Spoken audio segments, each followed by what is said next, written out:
Mental health is defined as a state of successful performance of mental functions, resulting in productive activities, fulfilling relationships, and the ability to adapt to change and cope with adversities. Mental difficulties are ways of thinking, feeling, or behaving that negatively impacts an adolescent's quality of life and development. Today, we are going to talk about such a mental difficulty, which is bullying. Bullying is a major concern in our society. Bullying occurs when a person is targeted over time with repeated negative actions.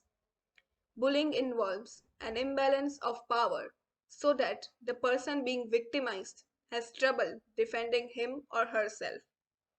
The victim is made to feel worthless and of less power. Types of bullying. Number 1. Physical bullying. Physical bullying includes hitting, kicking, tripping, pinching, and pushing or damaging property. Physical bullying causes both short term and long term damage. Number 2. Social bullying. Social bullying, sometimes referred to as covert bullying, is often harder to recognize and can be carried out behind the bullied person's back. It is designed to harm someone's social reputation or cause humiliation. Number 3. Verbal bullying. Verbal bullying includes name calling, insults, teasing, intimidation, homophobic or racist remarks, or verbal abuse. While verbal bullying can start off harmless, it can escalate to levels which start affecting the individual target. Number 4. Sexual bullying. Sexual bullying is online or in person bullying that involves sexual comments or actions, including sexual jokes and name calling, crude gestures, spreading sexual rumors, sending sexual photos or videos, and touching or grabbing someone without permission. Cyberbullying is the use of technology to harass, threaten, embarrass, or target another person. Online threats and mean, aggressive, or rude texts, tweets, posts, and messages all count.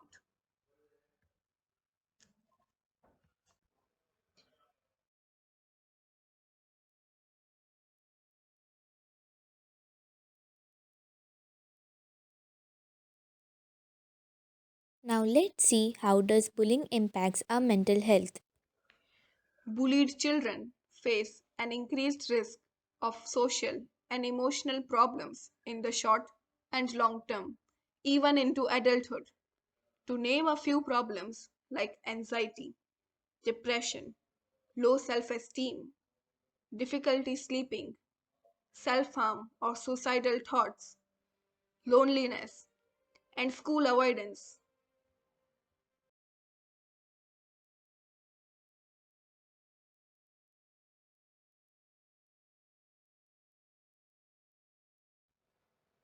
Bullying doesn't just harm the victim.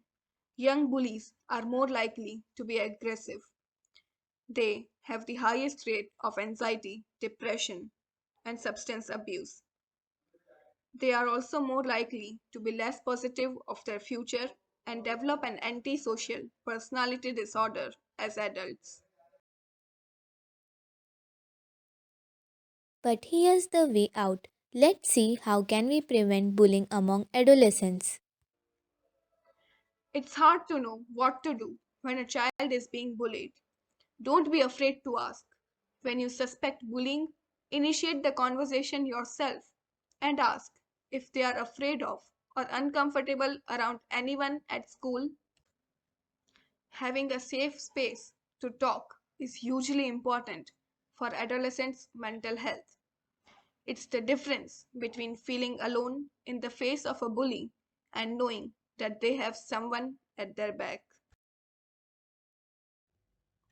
Now, the question is, how can schools and teachers help? Have clear policies and procedures for dealing with bullying in your school.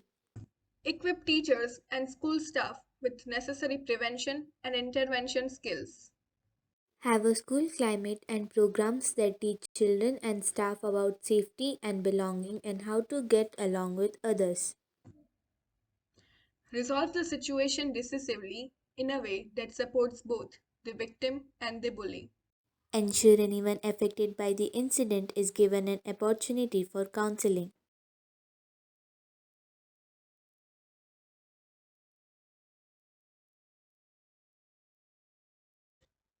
To prevent bullying at colleges and universities, UGC regulations on curbing the menace of ragging in educational institutions 2009 was enacted.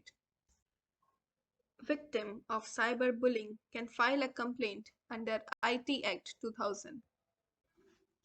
In 2015, government directed CBSE schools to form anti-ragging committees at the school level, also putting severe punishments to students indulging in bullying. Bullying can be curbed to a large extent only if all of us unite against it. Giving power to those in need would be the greatest way to help.